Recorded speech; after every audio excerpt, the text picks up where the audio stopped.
Olá, pessoal, tudo bem? Como que tá? Bom, essa é a minha palestra virtual, a segunda palestra virtual de número 2 sobre história. Essa já não é mais sobre sociologia, a primeira foi de sociologia. Esta é de história e eu vou falar um pouco, assim, um breve resumo, até porque o limite máximo, se eu não me engano, é de 10 minutos, sobre o Renascimento, que foi um dos textos estudados é, no segundo trimestre de História com o professor Diego, ok? Então aqui eu coloquei esse começo para vocês terem uma breve noção, né, um pouco sobre o Renascimento. Me chamo Gabriel Borges Ferreira e esse vídeo é para a palestra virtual de número 2 de História, ok? Bom, vamos para o começo, né? Que é o que eu acredito que seja o que está valendo mais, né? Só um minutinho aqui, deixa eu conectar de novo. Pronto. O começo. O Renascimento, ele se ocorreu nos séculos XV e nos séculos XVI, se iniciando na Península Itálica e depois ele foi difundido por toda a Europa, ou seja, por todo o continente. Com o passar do tempo, ele foi se difundindo, né? O Renascimento, ele foi através da Península Itálica, ele foi se expandindo ali por todo o continente, entendeu? Por todas as cidades e tudo mais.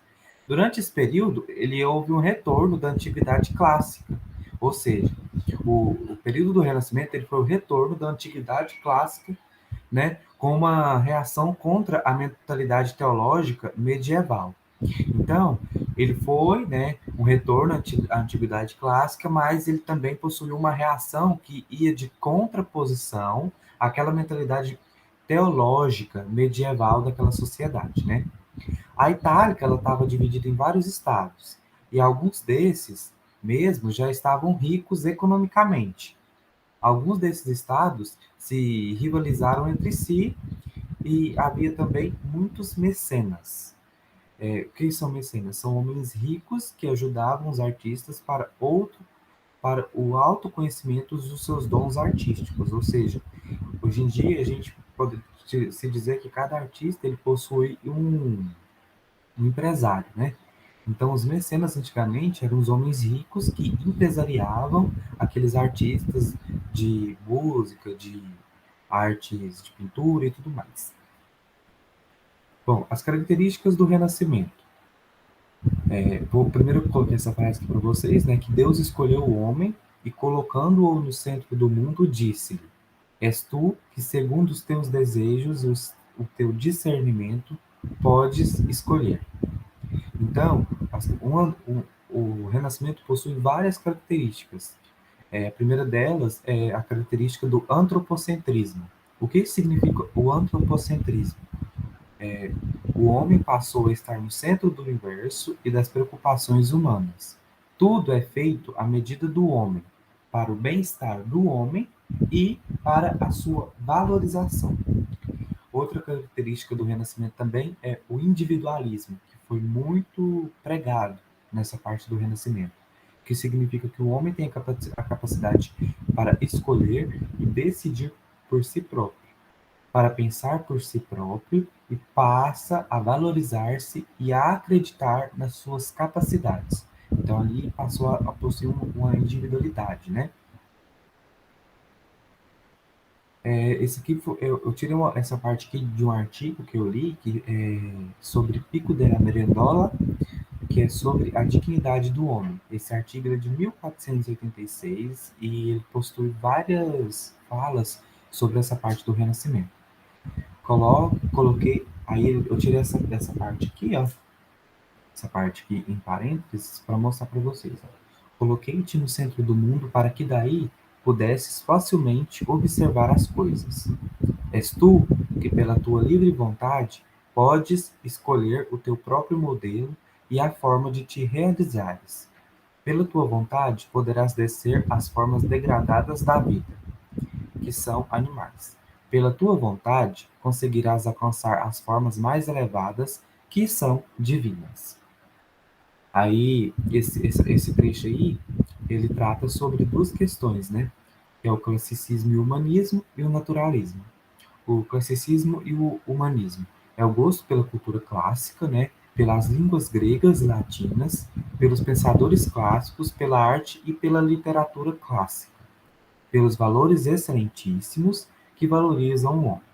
Já o naturalismo é o significado do interesse pelo estudo e observação da natureza física e humana em todos os seus aspectos. Então, o Renascimento possui várias características, vários pensamentos. A imprensa, né, que foi um impulso para a cultura. Nesta época, a imprensa tornou-se um importantíssimo meio de difusão de novas ideias na época do Renascimento, progressos e formas de pensamentos, permitindo assim a publicação de centenas de cópias de diversas obras escritas e também pinturas famosas daquela época. Ela foi inventada, né, a imprensa foi inventada por Gutenberg no século XV, né? Então, bom, o desenvolvimento dos estudos e pesquisas científicas. Então, no Renascimento, aconteceu várias situações.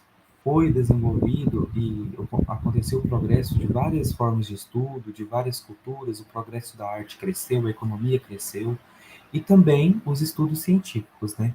Então, na época do Renascimento, os estudos científicos e as pesquisas acabaram proporcionando coisas que hoje em dia são de suma importância para a gente, né?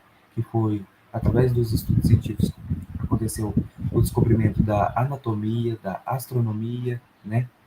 Da cartografia, da botânica, da zoologia, da geografia e da farmacopeia. Então, isso aqui foram coisas que foram descobertas, né? E prescindidas na época do Renascimento. Coloquei essa imagem aqui para vocês verem um pouco das diferenças mais importantes da Idade Média em contraposição com o Renascimento, né? Então, na Idade Média, existia o domínio da Igreja Católica sobre toda a sociedade, onde Deus era o centro de tudo e constituía a única verdade. Já no Renascimento, o homem era como o centro das atuações. Disseminou-se crença de que a verdade só poderia ser encontrada através dos experimentos e das observações, que é o que eu acabei de falar para vocês, através dos estudos científicos e pesquisas. Tais conceitos fizeram surgir o pensamento científico. Então, na Idade Média, a vida material ela deveria ser deixada para trás e tinha que ser valorizada a busca pela eternidade, pela santidade. Já no Renascimento, ficou estabelecido, né, a grande importância e a grande valorização da vida terrena. Na Idade Média, as virtudes da alma deveriam dominar um corpo disciplinado. Já no Renascimento, o prazer de viver e busca pela natureza e outros bens do meio em que vive. Na Idade Média, a conformidade e aceitação de todas as coisas passivamente. No Renascimento, crença na possibilidade de mudanças e no progresso ativamente. Na Idade Média, acima de tudo estava a fé. No Renascimento, a razão era de grande importância, assim como a fé. Só que a razão era maior do que a fé no Renascimento, né? Na Idade Média, o valor era concebido o valor das ações coletivas, mas no Renascimento, é o que eu disse para vocês, possuía grande presença do individualismo. Na Idade Média, o corpo é considerado fonte de pecado. Já no Renascimento, o corpo é considerado fonte de beleza. Tá vendo as diferenças? Na Idade Média, possui o teocentrismo. O que é o teocentrismo?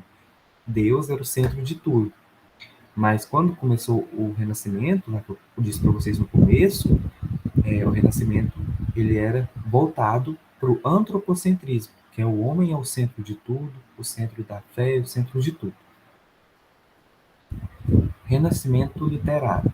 O Renascimento deu origem a grandes gênios da literatura, entre eles o Dante Alighieri, que foi escritor italiano, autor do grande poema da Divina Comédia, o Maquiavel, autor de O Príncipe, obra precursora da ciência política, onde o autor dá conselho aos governadores da época, o Shakespeare, que foi considerado um dos maiores dramaturgos de todos os tempos, ele abordou em sua obra os conflitos humanos nas mais diversas dimensões, pessoais, sociais, políticas.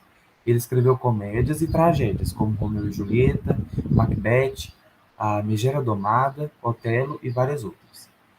Também o Miguel de Cervantes, que foi autor espanhol da obra de Dom Quixote, né, que foi uma crítica contundente da cavalaria medieval, e o Luís de Camões, que teve destaque na literatura renascentista em Portugal, sendo autor da grande poema épico de Os Lusíadas.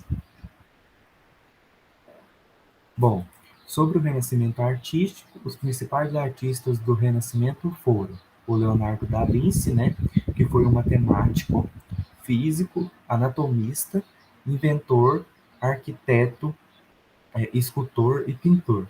Ele foi o estereótipo do homem renascentista, que dominava várias ciências. Por isso, ele é considerado um gênio absoluto.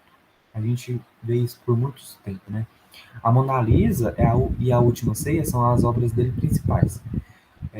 O Rafael Sanzio, que foi um mestre da pintura e famoso por saber transmitir sentimentos delicados através de suas imagens de Nossa Senhora. Uma de suas obras mais perfeitas é a Madonna do Prado. O Michelangelo, que foi um artista italiano, também renascentista, cuja obra foi marcada pelo humanismo. Além de pintor, foi um dos maiores escultores do Renascimento. Entre suas obras destacam-se a Pietà, Davi, a Criação de Adão e o Juízo Final. Também foi responsável por pintar o teto da Capela Sistina. Aqui eu trouxe para vocês duas obras do Leonardo da Vinci que eu disse para vocês, que é A Última Ceia, né? Que essa aqui é a obra principal dele. Não, é uma obra oficial dele, né? Não é uma imagem copiada, essa aqui é um quadro verdadeiro, e a Mona Lisa, que também é muito famosa, né? Inclusive o principal quadro, primeiro que ele mesmo pintou, eu não me lembro o nome do museu, mas ele está exposto em um museu. Bom, o que eu disse para vocês lá atrás, né, que no Renascimento, através das pesquisas científicas e do progresso científico, foram surgindo várias coisas que hoje em dia é de suma importância na ciência, na medicina. O Renascimento foi marcado por importantes descobertas científicas, notadamente nos campos da astronomia, da física, da medicina, da matemática e da geografia. O polonês Nicolau Copérnico, que negou a teoria geocêntrica defendida pela Igreja, ao afirmar que a Terra não é o centro do universo, mas simplesmente um planeta que gira em torno do Sol. O Galileu Galilei, que descobriu os anéis de Saturno, as manchas solares, os satélites de Júpiter. Perseguido e ameaçado pela Igreja, o Galileu foi obrigado a negar publicamente suas ideias de descobertas, sendo que essas ideias são verdadeiras. E na medicina, os conhecimentos avançaram com trabalhos e experiências sobre circulação sanguínea, os métodos de cauterização e princípios gerais de anatomia. O renascimento comercial também, e todas essas inovações só foram possíveis graças ao crescimento comercial que houve na Idade Média. Quando as colheitas eram boas e sobravam alimentos, estes eram vendidos em feiras itinerantes. Com o incremento comercial, os vendedores passaram a se fixar em determinados locais e ficou conhecido como os burgos. Assim, quem morava no burgo foi chamado de burguês. Nas feiras era mais fácil usar moedas do que o sistema de trocas. No entanto, como cada feudo tinha sua própria moeda, ficava difícil saber qual seria o correto. Dessa forma, surgiram pessoas especializadas na troca de moeda, câmbio. Outras em fazer empréstimos e garantir pagamentos e que é a origem dos bancos.